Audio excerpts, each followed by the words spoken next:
talk for the day is by Arun Venkatraman, who is also joined by his son Madhavan, who in fact has his talk tomorrow in the afternoon. Arun is going to talk about his introduction to IBP and the subsequent pedagogical and environmental benefits from it.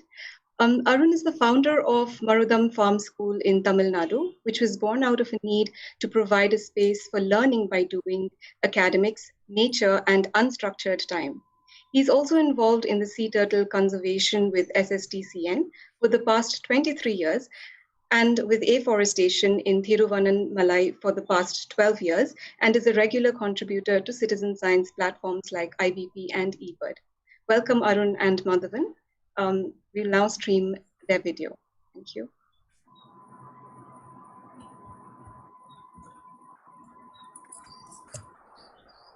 Hi, I'm Arun from Thiruvannamalai. I'm an educator, conservationist, an amateur naturalist.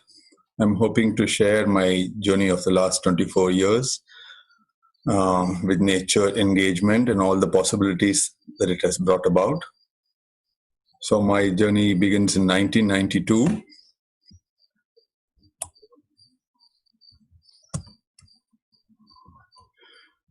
This is what I looked like at that time. I was a bored engineer in Bombay, quite lost in life and pretty unhappy when my friend took me here. This place is called the Silonda Trail. People from Bombay will be familiar with it. It's inside the Borivali National Park. It won't be an exaggeration to say that my life changed at this spot. I had never been in a place so beautiful. Though there was interest in nature earlier, this place just changed everything. It was so beautiful. It was the monsoon, the stream was running, thick forest, and a new journey began here. After that Sunday, every free day I had the rest of my stay in Bombay, I kept visiting here and the forest. And also, without my knowing it at that time, I also began a journey as a nature educator, because every time I went, I would take friends, new people, everybody whom I knew, because I wanted them to share the joy of what I was experiencing, the beauty of nature. And I slowly began to get interested in trees and birds, and I joined the Bombay Natural History Society. I learned a lot about nature, whatever I could at that time.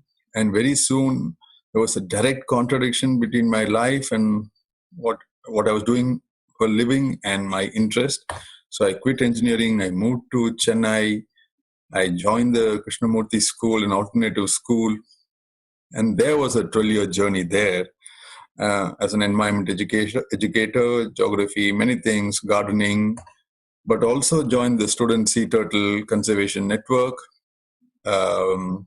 which I've been with till now. It's a 23-year journey. Here I am collecting eggs, olive ridley eggs on the beaches of Chennai. Also did tree walks with children, with adults, which is a popular activity today. And after 12 years, I moved to Thiruvannamalai, where we started a new school, Marudam Farm School it's called, and also started doing afforestation on this hill in the background. And that is another journey. But the journey I want to talk about today is the journey that happened through IBP, eBird, stuff like that. So this is I had got a new phone and a camera phone, and this is the first photo I took. On the chair that I was sitting came and landed this moth. I was intrigued by its appearance, and I loaded it on IBP, became a member and loaded it on IBP, and found that it was called a death face hawk moth. And when I Google searched it, I found that it loved eating honey. And a few days later, found it near a beehive, and I was amazed. I mean, first of all, the information that you saw on the internet was true, and here one was getting to understand the ecology of a new insect. And a few days later came this moth, which again I had it identified by loading on the IBP. It turned out to be Eudocima, a fruit-piercing moth. kept seeing it around the next few days. And then a few more days later, saw one of the fruit-piercing moths on a guava doing what they were supposed to be doing, which is piercing the fruit, and I was hooked. Then began a fascinating interest in moths. This used to be one of the most common, is still common, Micronia. And then saw the oleander hawk moth. And by this time, like all others, I was getting the impression that moths were dull and brown and found at night, and and the butterflies are the bright ones. But here, look at this collection of the death-faced hawk moth, the oleander moth, the Micronia, all extremely bright, beautiful creatures. And I got really interested in moths. And here was the caterpillar of the oleander hawk moth, which was quite commonly seen that season. And from here, I went on to the study of butterflies. Till that time, I was not trying to learn butterfly names because I found them to be quite weird. But now I wanted to know all about the ecology of these creatures. And so this was one of the most common butterflies on the Arunachala hill. Later I came to know it's because the host species is the chloroxylon, which is one of the most common trees on the hill. I'm very surprised when you saw blue mormon. This is something we always used to see in the Western Ghats, but not here. But it's a visitor, and this year also it has already come. One day, sat on a path, saw this butterfly completely closed, waited for half an hour, and then it opened, quite stunned. It turned out to be the Indian sunbeam, crimson tip, and then found, so slowly, initially it was just butterflies and moths, not so much the ecology, and didn't have access, but began to understand that each of these have feeding plants, host plants, and really got interested in the tips, orange tips, crimson tip, and found that the Capariceae family were the host plants of the tip butterflies, crimson tip and orange tip and all that. And we have quite a bit of Capariceae. Then, of course, the study extended to the caterpillars, the pupae, of different species, and the time when they occurred, and so on and so forth. So slowly the area of knowledge began to widen. So now we were looking at species at different stages of their life, in the periods when they occurred, if they were migrating, which plants they were found on, and so on and so forth. All this body of information began to grow. And being a teacher, the children also got involved in these processes. So, and as a school, we spend half a day a week on the Arunachala hill through the whole year. So we get to see them at different times. Quite fascinated to see this spider near the peak of the hill. Later got to know it's a sun spider. Of course, the green lynx is always there for any new, somebody coming new for a nature walk. You say, oh, I'm going to show you a spider, and then turn the Jatropha leaf and show them this. They're fascinated. How did you know? Like, a way of getting people interested. Here was a wolf spider with a lot of young ones on its back. An ant mimicking spider, praying mantis, And so slowly we began to record everything. We wanted to record all the living organisms in this area. So it was spiders, it was snakes, it was, there's a bamboo pit viper, and many things we didn't know, and we were loading and learning the names. But of course, we also knew some stuff, like we were the people who were doing the afforestation. We had our own nursery. So knowledge flow was not just one way. It was not that we were just loading up and learning, which of course was a big thing, but we were also contributing. So here we began to record flowering and fruiting of the shrubs and trees of the region, started doing tree essays on a suggestion. So here's an opna in fruit, and glycosmis. So many of these species were unknown. I mean, they don't have a common name. They're not popularly known, but these are very important shrubs and plants and trees of this region. So we began to upload this information. We are still doing this, a lot of work left. Here's a Hugonia. So Hugonia normally flowers in June and draws so many butterflies. Now it's in fruit, profuse fruiting. And I was interested to know that the name mystax came from mustache, came from this feature of the plant, the mimicillon in bloom. And then, of course, we have been recording birds. We have also published a book, Birds of Thiruvannamalai. As the afforestation effort grew, And as the forest grew, more and more birds began to visit, and we were surprised to find birds like a yellow-crowned woodpecker here. And on the hill itself, we have the Eurasian eagle owl. We observe its whole life cycle. We observe its where and all it goes to feed. Like though it lives on the hill, it goes 10, 15 kilometers into the fields at night. Here is a Brahmani myna having a bath in the park. Last year was a very special year with the otter visiting, as we didn't even know we had otters in the region. We had heard that there might have been otters, but here was an otter which came and stayed in the vicinity of the park that we run for a few months. We are hoping with the rains again, it will come this year again. And we also went to the Penna River close by the Sathanur Dam and recorded the fish species there. We recorded the lizards. Here is a fan-throated lizard. The green collated is found in a nearby forest.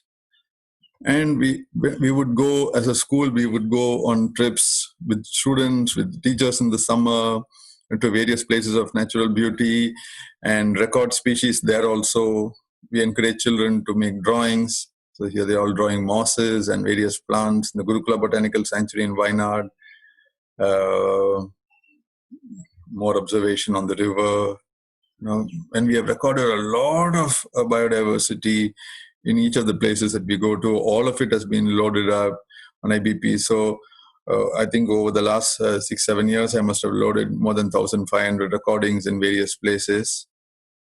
We also recorded it differently. Here was a art depiction of all that we saw in Sharavati, the flying squirrel and the hornbill and whatnot. And an interesting story is a few years back, there was a plan to expand the girivalam, and they were planning to cut down the trees. And it came in a newspaper article, and the judge himself filed a suo moto case, and it went into the NGT. And our main plea was that there were rare species here, and a forest was growing, and increased commercial activity, cutting down of trees is not good.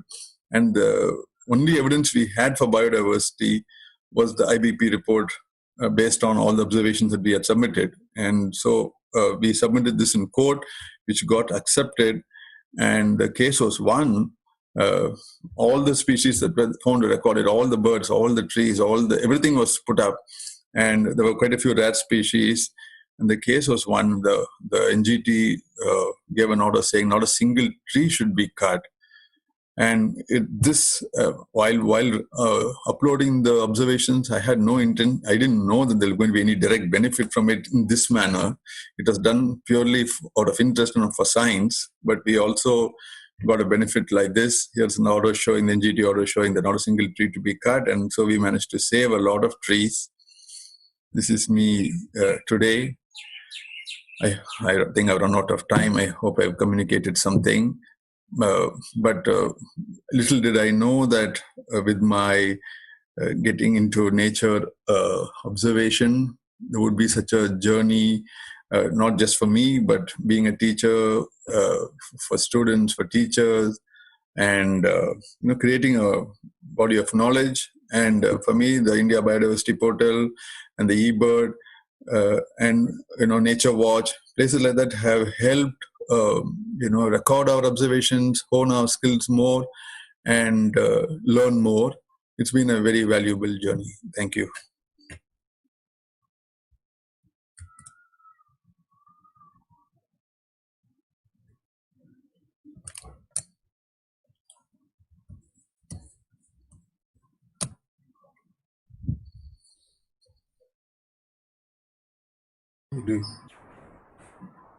They asked you to come on.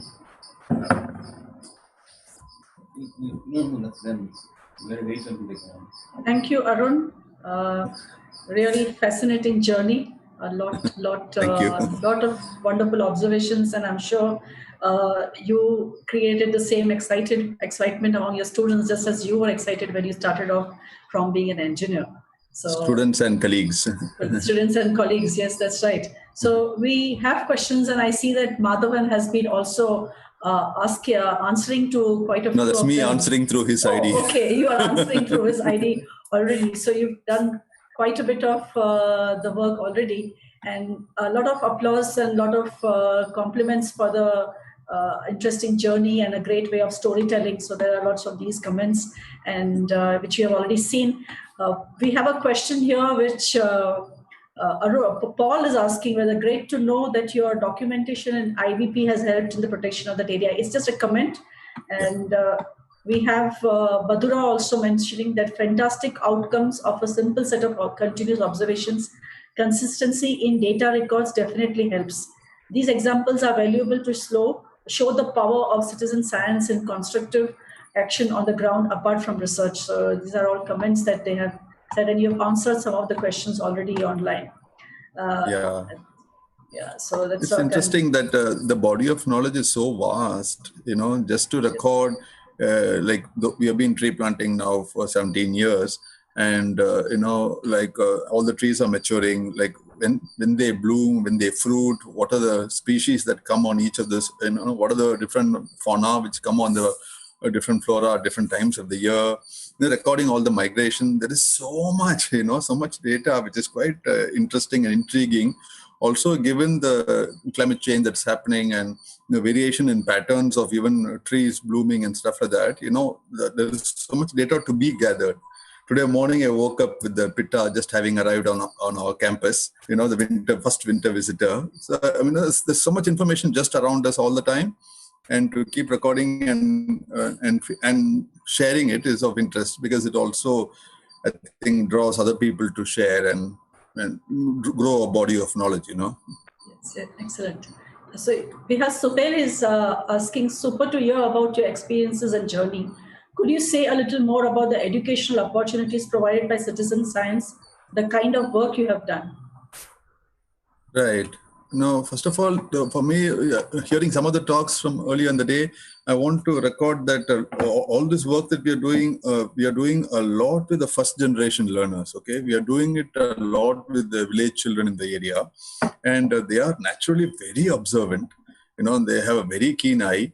And what may be lacking is the ability to name something, and definitely scientifically and stuff like that. But to hone these skills, to realize that what they know already and what they are learning is of value to someone. That whatever they observe, like they all come back and say, "Oh, I saw this butterfly today," or "I saw this snake that day," or whatever, and that all this is being recorded and saved somewhere, and that they can see the result of all their observations and all that has been a great value, Also, in all our journeys, in all our school trips, we always go only to natural places. So wherever we go, we record everything. And this is mostly children's observations, right? Okay. And all of it is, through eBird and IBP and all that, we store it in. And so for us, it's been a mutual journey of sharing and learning. And as a school, it's been a fantastic opportunity. We participate in all the eBird events like Great Backyard Event or Butterfly Month or Moth Month or whatever it is, Right. So it's a shared journey. Right. Okay. Thank you, Arun. There's one person here, JMJV, who's asking, would like to know, can we visit your school or location? I'm sure a lot of people ask you that, and it's open to all. No, it's open to all. All our projects are open to all. Just have to fix up and come. Yeah, most welcome. Okay. So thank you, Arun. We've had a wonderful session from you and all the other three speakers who were also present, Vijay, Narayani, and we had Arun, and also we started off with Tarun. So we've come to the end of the day's session, day 3. It's been a wonderful amount of interaction through the day. And we had a little bit of technical glitch in the morning part, but I'm sure you have all taken a look at the videos which were put up onto the morning's channel. We will continue our conversation on the Slack channel. Please stay around and interact on the launch. The channel will remain active for a few days. I request the speakers to answer the questions on today's channel. And at the end of the session, I would also like to inform you that we'll continue tomorrow. We will see you tomorrow at 10 for the keynote talk by Naveen Thail, and it's a very interesting topic, bazookas, mobile apps, and the Agora, citizen science and prospects for a more public science. The talk will be on the channel, #day4, 1 October, Naveen. So see you all tomorrow morning and have a good evening.